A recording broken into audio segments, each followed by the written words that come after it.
More light is at the end of the tunnel on Temple Square. Over a year and a half into the Salt Lake Temple renovation project, it's apparent from the air and on the ground, construction is in full swing, such as with the excavation on the temple's north side. A virtual non-stop effort. Tons of soil is being removed, including around the now exposed secant retaining wall.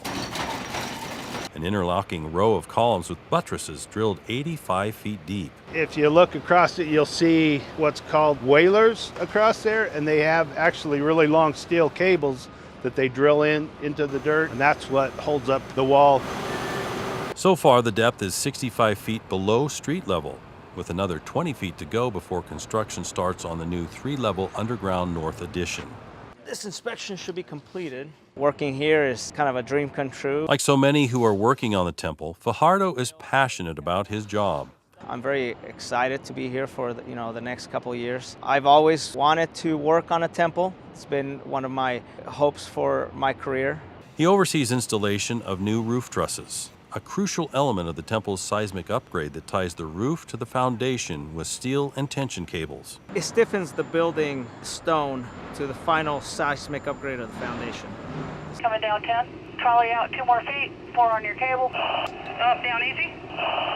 Weighing in at 35,000 pounds each, a careful and methodical choreography is required to drop the new 90-foot trusses in place. On a typical project, we would open up the entire structure and we would do all the new trusses at the same time. But because we have historic finishes that are remaining inside the temple that have to be protected. Only 2 trusses are installed at a time. And for a rare moment, the old trusses installed in the 1800s sit next to their modern-day counterparts before being removed. Challenges that we have don't compare to what they had. Nowadays we have these awesome cranes that make it so much easier. To prevent fire hazard, gussets and bolts are used to fasten the steel in place instead of welding. The hefty framework will also reinforce the attic where new mechanical equipment is being installed.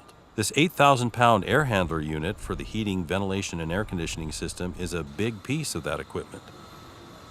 A flyover shows considerable progress to the church office building plaza. They're going to beautify the entire plaza with new finishes, new concrete, new stone. If you're standing on State Street looking towards the temple, the design will direct your vision right to the temple. Jingleton has a special connection that makes this more than an assignment to him. My dad was one of the first people to have an office in the church office building and worked for the church his entire career, and now I'm here working on it and beautifying the whole area. For nearly 50 years, landscaping and a fountain covered the top deck of the underground employee parking garage. The garage has been leaking in places for many years. The fountain itself leaked so bad it hasn't been on for about 2 years.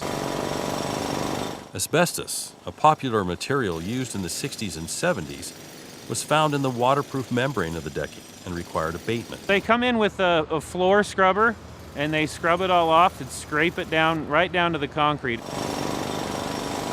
Once the asbestos was removed, crews discovered delamination of the concrete caused by the leaking water. Delamination is a process that occurs where the concrete separates, and normally it'll separate at specific layers where there's either rebar that's corroded or where fissures in the concrete have allowed moisture to get in and expand and contract over time. Concrete repair crews are grinding off the affected top layer of the entire plaza in 12-feet strips before applying a special concrete mixture that adheres to the existing concrete. We have to take off to wherever it's delaminated at. It's typically around 2.5 inches down on this project, and repair it with new patch mortar. All in a day's work for Thule, who's up to the task. High-profile jobs like this that are centerpieces for organizations that do as much good as this church do across the entire world are just some of my favorite projects to be on. When this project is finished, it is going to be spectacular.